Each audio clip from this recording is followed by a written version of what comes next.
Imagine a time when American roads roared with power, when muscle cars weren't just machines, but living, breathing beasts of steel and gasoline. At the center of it all was a brand that defined excitement, style, and rebellion: Pontiac.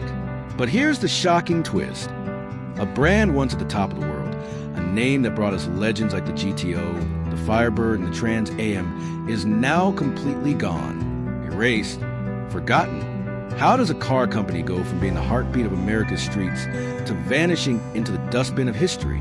This is the untold story of Pontiac, the rise that changed car culture forever, the golden years of muscle cars, the corporate missteps, and the crushing fall into oblivion. And trust me, the story of Pontiac is more dramatic than you think. The Pontiac brand began in 1926, born as a companion mark to General Motors' Oakland division. Its early cars were affordable but stylish, marketed toward young, energetic drivers. Within just 2 years, Pontiac was outselling Oakland.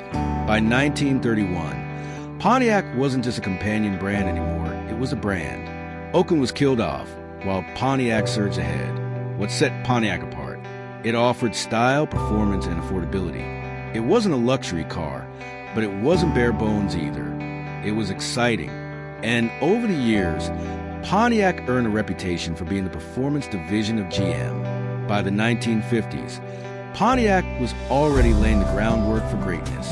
But what came next would ignite a fire in the American automotive world. The 1960s were the golden years of Pontiac. This was the era of the muscle car revolution. And Pontiac wasn't just part of it. It started it. Enter the Pontiac GTO. In 1964, John DeLorean, yes, the same man who would later build the infamous DeLorean DMC-12, was running Pontiac. He saw a loophole in GM's corporate rules, which banned engines larger than 330 cubic inches in mid-size cars. DeLorean and his team stuffed a massive 389 cubic inch V8 into the Pontiac Tempest and called it the GTO. The result? A beast that could blow the doors off anything on the road. It wasn't just a car, it was a statement. A declaration of rebellion, power, and style.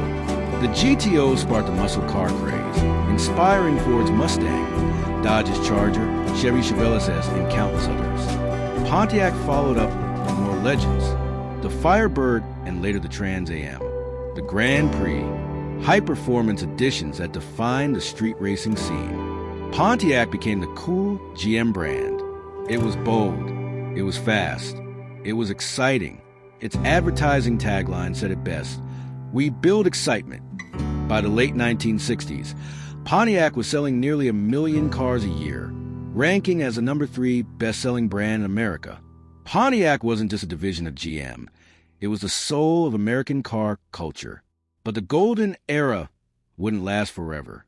The 1970s brought a storm that hit every muscle car maker hard: the oil crisis.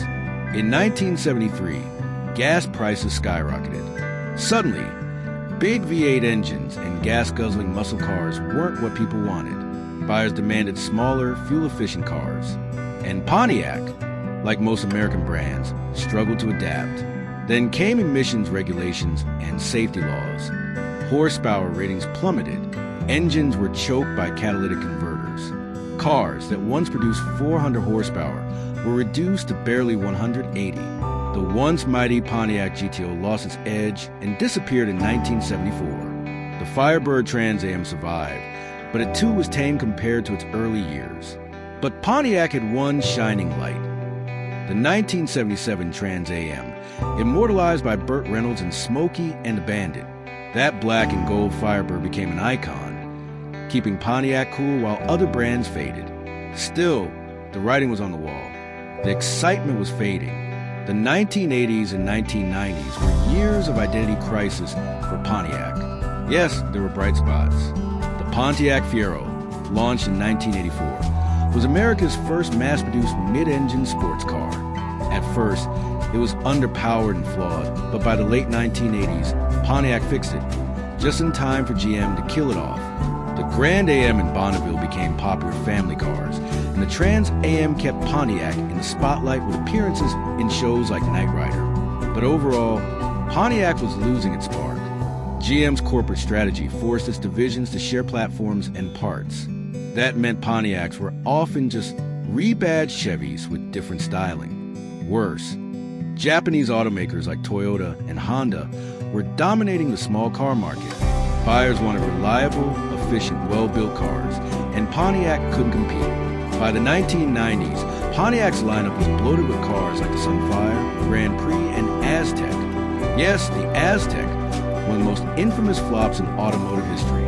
While it later became a pop culture icon thanks to Breaking Bad, at launch it was ridiculed for its awkward design. Pontiac's identity, once bold, rebellious, and exciting, was fading into mediocrity. The early 2000s were Pontiac's last chance. GM tried to revive the brand with cars like the GTO Revival, imported from Australia's Holden Monero, and the Pontiac G8, a powerful rear-wheel drive sedan that was praised by enthusiasts. But it was too little, too late. In 2008, the global financial crisis hit. GM was drowning in debt and filed for bankruptcy in 2009. The U.S. government bailout forced GM to restructure, and Pontiac was cut. Alongside Saturn, Hummer, and Saab, Pontiac was axed. On October 31st, 2010, Pontiac officially ceased to exist.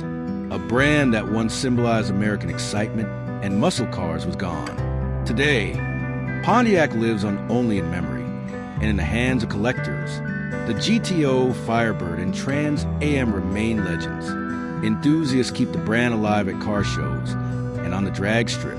Pontiac taught the world that cars could be more than transportation. They could be an experience. It brought passion, performance, and identity to the road. And though Pontiac may be gone, its influence is everywhere. The modern muscle car revival, Dodge Challenger, Chevy Camaro, Ford Mustang, all trace their roots back to Pontiac's bold gamble with the GTO. So, what killed Pontiac? Was it bad corporate strategy? The oil crisis? Competition from overseas? Or simply GM's failure to keep the spark alive? One thing for sure, Pontiac's story is a reminder that even giants can fall. If you love this deep dive into automotive history, make sure to like this video, subscribe, and hit the bell icon so you never miss more legendary stories like this. And let me know in the comments, what was your favorite Pontiac? Was it the GTO, the Firebird, or maybe even the controversial Aztec? Because while Pontiac may be gone, its legacy will never be forgotten.